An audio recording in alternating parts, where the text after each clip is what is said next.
অন্যের পুকুর পাড়ে এসে জমিয়েই পেয়ারা খেলাম।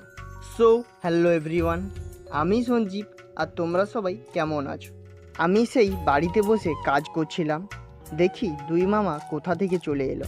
এসে বলে যে ঘুরতে যাব চল। আর তাদের কথা মতো আমার মাকে জিজ্ঞাসা করে আমি বাইকে বসে ঘুরতে বেরিয়ে পড়লাম। তারপর আমরা এলাম একটা পুকুর পাড়ে। সেখানে দেখলাম একটা বড় পেয়ারা গাছ, অনেক পেয়ারাও হয়েছে। আর আমি এমনিতে পেয়ারা কমই খাই। দেখো, সঙ্গী সাথী থাকলে যেটা কেউ খায় না সেটাও খেতে ইচ্ছে করে।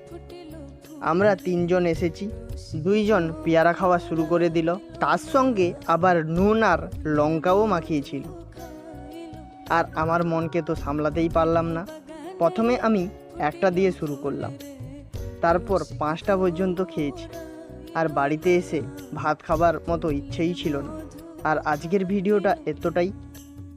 পরের ভিডিও দেখার জন্য চ্যানেলটাকে সাবস্ক্রাইব করে রাখো।